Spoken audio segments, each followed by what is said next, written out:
Berikut ini adalah sifat-sifat Satrio Piningit sejati, menurut Ronggowarsito. 1. Satrio Pinunjoro Murwo Kuncoro, melambangkan orang yang sepanjang hidupnya terpenjara namun namanya harum mewangi. Sifat ini hanya dimiliki oleh orang yang telah menguasai artadaya, marifat sebenar-benar marifat. Diberikan anugerah kewaskitaan atau kesaktian oleh Allah Subhanahu wa Ta'ala, namun tidak pernah menampakkan kesaktiannya itu. Jadi sifat ini melambangkan orang berilmu yang amat sangat tawadu.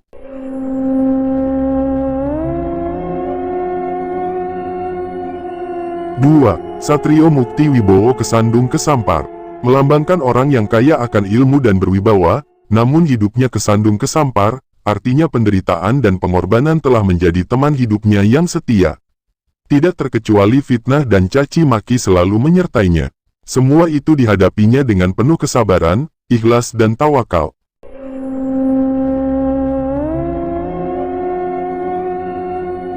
3. Satrio Jinumput Sumelo Atur, melambangkan orang yang terpilih oleh Allah, guna melaksanakan perintah-perintahnya dan menjalankan misinya.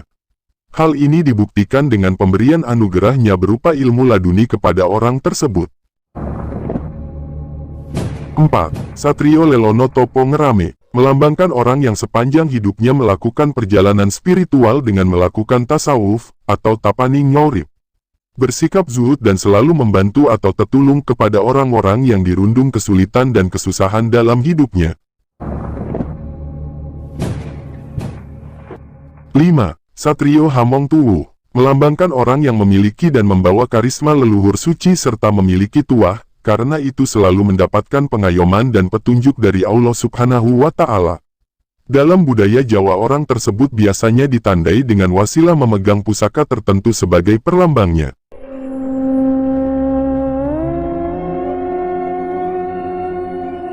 6. Satrio Boyong Pambukaning Gapuro, melambangkan orang yang melakukan hijrah dari suatu tempat ke tempat lain yang diberkahi Allah Subhanahu wa Ta'ala atas petunjuknya. Hakikat hijrah ini adalah sebagai perlambang diri menuju pada kesempurnaan hidup, atau kasampurnani ngaurip. Dalam kaitan ini maka tempat yang ditunjuk itu adalah Lebak Cawene, sama dengan Gunung Perahu, sama dengan Semarang, Tembayat. 7. Satrio Pinandito Sinisian Wahyu, melambangkan orang yang memiliki 6 sifat di atas. Sehingga orang tersebut digambarkan sebagai seorang pinandita atau alim yang selalu mendapatkan petunjuk dari Allah Subhanahu wa Ta'ala. Maka hakikat Satrio Pinandito Sinisian Wahyu adalah utusan Allah Subhanahu wa Ta'ala, atau bisa dikatakan seorang aulia, atau waliullah.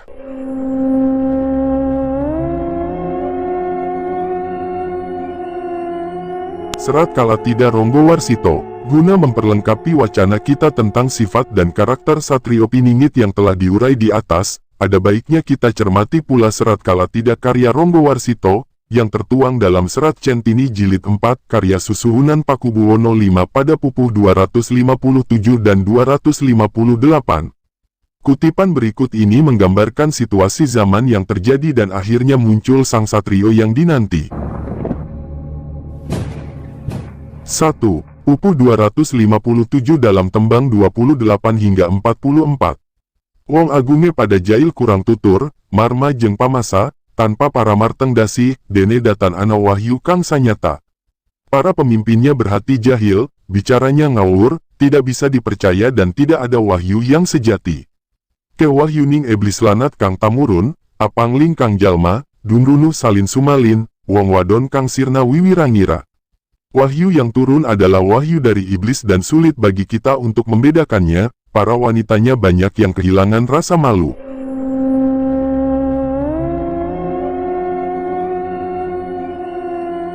Tanpa kangen mering mitra sadulur, tanah arta nyata, ake wong melarat mawarni, daya deye kalamun tiase nalangsa. Rasa persaudaraan meluntur, tidak saling memberi berita dan banyak orang miskin beraneka macam yang sangat menyedihkan kehidupannya. Krepa perangan, sujana kapontit nurut, durjana susila dadra andadi, ake maling malandang marang ing marga. Banyak peperangan yang melibatkan para penjahat, kejahatan perampokan dan pemerkosaan makin menjadi-jadi dan banyak pencuri malang melintang di jalan-jalan. Bandol tulus, mendosol rinamu pugu, krep grahana surya, kalawan gerhana sasi, Jawa lindu gelap pleret warsa. Alam pun ikut terpengaruh dengan banyak terjadi gerhana matahari dan bulan, hujan abu dan gempa bumi. Raharagung, salah mangsa dressing surur, agung prang rusuhan, mungsuhe boya katawis, tange lamun tentreming wardaya.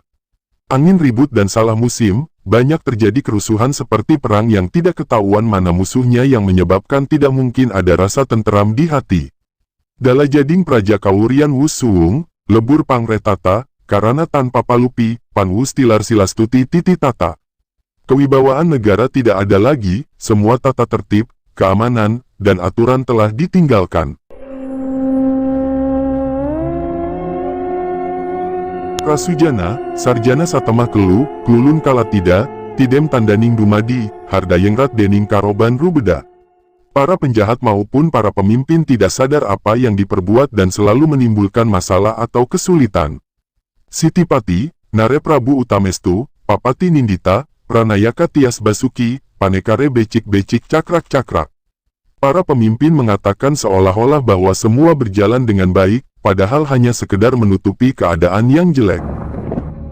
Ning tanda dia, Palia Singkala Bendu, Mandar Sangking Dadra, Rubeda Angrubedi, beda-beda hardaning wong sanagara. Yang menjadi pertanda zaman kala Bendu, makin lama makin menjadi kesulitan yang sangat, dan berbeda-beda tingkah laku atau pendapat orang senegara.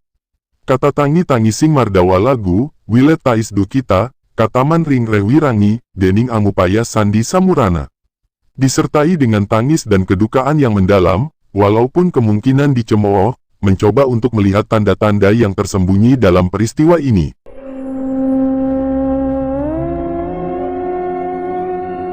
Anaruwung, mangimur sani berike, menceng pangupaya, ing pamri melok pakoli, temasuha ingkar tanpa wiweka. Berupaya tanpa pamrih, ing paniti sastra wawarah, sum pemut, ing zaman musibat, wong ambek jatmika kontit, kang mangkono yen niteni lamampahan. Memberikan peringatan pada zaman yang kalut dengan bijaksana, begitu agar kejadiannya yang akan terjadi bisa jadi peringatan. Nawung Krida, kang menangi zaman gemblung, ia zaman edan, ewu aya kang pambudi, yen melua edan yekti nora tahan. Untuk dibuktikan, akan mengalami zaman gila, yaitu zaman edan, sulit untuk mengambil sikap, apabila ikut gila edan tidak tahan. Yen tan melu, ang lakoni wustar tamtu, boya keduman, melikal lingdonya iki, satemahe kaliren wekasane. Apabila tidak ikut menjalani, tidak kebagian untuk memiliki harta benda, yang akhirnya bisa kelaparan. Wus dilalah, karsane kang among tuwu, kang lali kabekjan, ananging sayek tineki, luwi bekja kang eling lawan waspada. Sudah kepastian, atas kehendak Allah Subhanahu wa Ta'ala, yang lupa untuk mengejar keberuntungan, tapi yang sebetulnya, lebih beruntung yang tetap ingat dan waspada dalam perbuatan berbudi baik dan luhur. Wektu iku, wus parek wekasanipun, zaman kaladuka, sirnaning Ratu Amargi, wawan-wawan kalawan memaronira. Pada saat itu sudah dekat berakhirnya zaman kaladuka. 2. Upu 258 tembang 1 hingga 7. Saka marmaning hayang sukma, zaman kala bendu sirna, sinalinan jamanira, mulyaning jenengan nata, ing kono raharjanira, karaton ing tanah Jawa, mamalaning bumi sirna, sirep dur angkara murka. Atas izin Allah, zaman kala bendu hilang, berganti zaman di mana tanah Jawa atau Indonesia menjadi makmur, hilang kutukan bumi dan angkara murka pun mereda. Marga sinapi rawuhnya, nata ginaik sanyata, wiji-wijiling utama, ingarana naranata, kang kapisan karanya, adenge tanpa sarana, nakdam makduming srinata, sonya ruti kedatonnya. Kedatangan pemimpin baru tidak terduga, seperti muncul secara gaib, yang mempunyai sifat-sifat utama. Lire sepi tanpa serana, ora anak kara-kara, duk masih keneker sukma, kasampar kasandung rata, kewong katambehan ika, karsaning sukma kinarya, salin alamnya, jumeneng Sri Pandita. Datangnya tanpa sarana apa-apa, tidak pernah menonjol sebelumnya, pada saat masih muda, banyak mengalami halangan dalam hidupnya, yang oleh izin Allah Subhanahu wa Ta'ala, akan menjadi pemimpin yang berbudi luhur. Luwi adil para arta, lumu maring brana arta, nama Sultan Eru Cakra, tanpa sangakan rawuhira, tan ngadu bala manungsa, mung sirolo prajuritnya, tungguling dikir kewala, mung surerep sirep sirna. Mempunyai sifat adil, tidak tertarik dengan harta benda, bernama Sultan Eru Cakra, pemimpin yang memiliki wahyu tidak ketahuan asal kedatangannya, tidak mengandalkan bala bantuan manusia, hanya sirulo prajuritnya, atau pasukan Allah dan senjatanya adalah semata-mata zikir, musuh semua bisa dikalahkan. Tumpes tapis tanah mangga, krana panjenengan nata, amri kartaning nagara, harjaning jagat sadaya, dahare jeroning sawarsa, den wangeni katahira, pitung real ika, tan karsa lamun luwiha.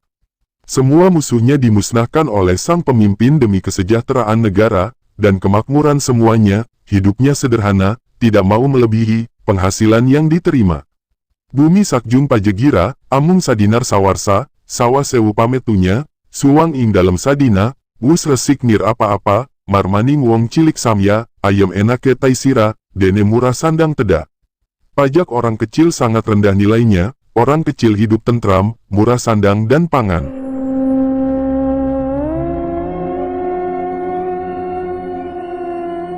Tanna dursila durjana, pada martobat nalangas, wedi wilating nata, adil asing para marta, bumi petik aku kuta, parek lan kali katangga, ing sajroning bubakwana, penjenenganin sang nata.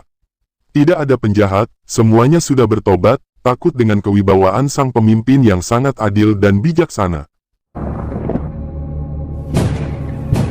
Dari gambaran yang tertulis di dalam serat Kalatida di atas, maka kita akan mendapatkan gambaran yang sama dengan apa yang sedang terjadi saat ini. Percaya atau tidak, kenyataannya semua yang telah digambarkan para leluhur Nusantara ini, telah terjadi dan sedang berlangsung serta insya Allah akan terjadi, baik lambat ataupun cepat. Karena apa yang telah dituangkan para leluhur kita dalam bentuk karya sastra adalah hasil olah batin, ataupun perjalanan spiritual, beliau-beliau di dalam menangkap lambang-lambangnya di alam nyata maupun gaib. Inilah yang diistilahkan dalam kauruh Jawa sebagai sastra jendra hayuningrat, sastra tanpa wujud, papan tanpa tulis, tulis tanpa papan. Sehingga dalam mengungkapkannya penuh dengan perlambang, pasemon ataupun sanepan. Semuanya hanya ingin mengingatkan kita anak cucu leluhur Nusantara ini untuk senantiasa eling dan waspada.